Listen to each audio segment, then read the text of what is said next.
Fl-aħħar 5 snin in-numru ta' Learning Support Assistants fl-iskejjel kollha madwar Malta u Għawdex żdied b'aktar minn 500 persuna.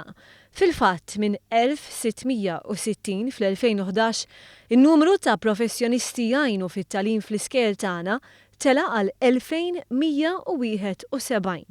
Dan joħroġ minn tweġiba parlamentari tal-Ministru għall-Edukazzjoni Evarist Bartolo, f'konferma oħra li mit-tkabbir ekonomiku bla preċedent qed igawdi kulħadd.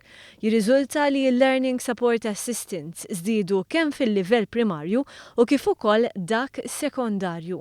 Waqt li llum fl-iskejjel primarji hemm 1810 tifel u tifla assistiti minn LSA fl-ewwel passi tagħhom, fl-iskejjel sekondarji hemm 888 oħra sostnuti fl-iżvilupp akkademiku minn LSA. Dan b'investiment sostanzjali mill-Gvern ċentrali li jimpenja ruħu lejn il-ġenerazzjonijiet futuri biex pajjiżna jistrieħ fuq sisin sodi.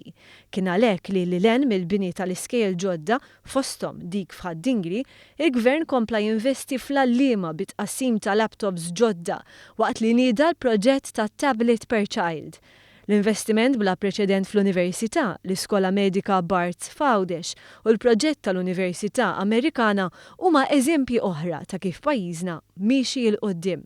Dan kollu huwa xhieda oħra li tkabbir ekonomiku mhuwiex biss lingwaġġ politiku li jidher fuq il-karta, iżda realtà soċjali li qed toħloq il-ġid.